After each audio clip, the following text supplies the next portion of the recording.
Welcome to Luca is a Billionaire, where the only thing I invest in is your answers. In this video, I will explain how to get the Kraken glove in slap battles. To begin, you'll need to equip the squid glove yourself. You'll also need a friend who has the fish glove to assist you.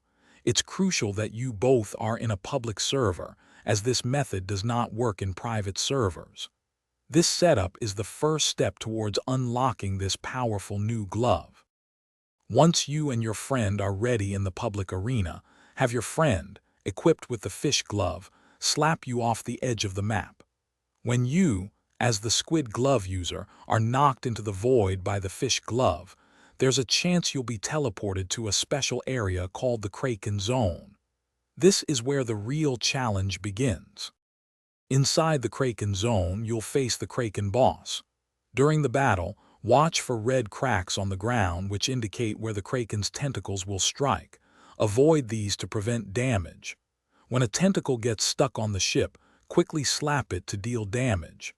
Keep repeating this process, avoiding attacks and hitting tentacles until you defeat the boss.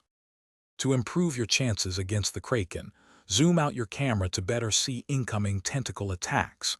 If you happen to fail the boss battle, don't worry. There's a 5-minute cooldown before you can attempt it again. Once defeated, you'll earn the Escape from Abyss badge and the Kraken glove. Remember to check the description below for a link to the Owala water bottle and other great deals. Good luck, and enjoy your new glove. Thanks for watching and please subscribe. It's the best investment you'll ever make.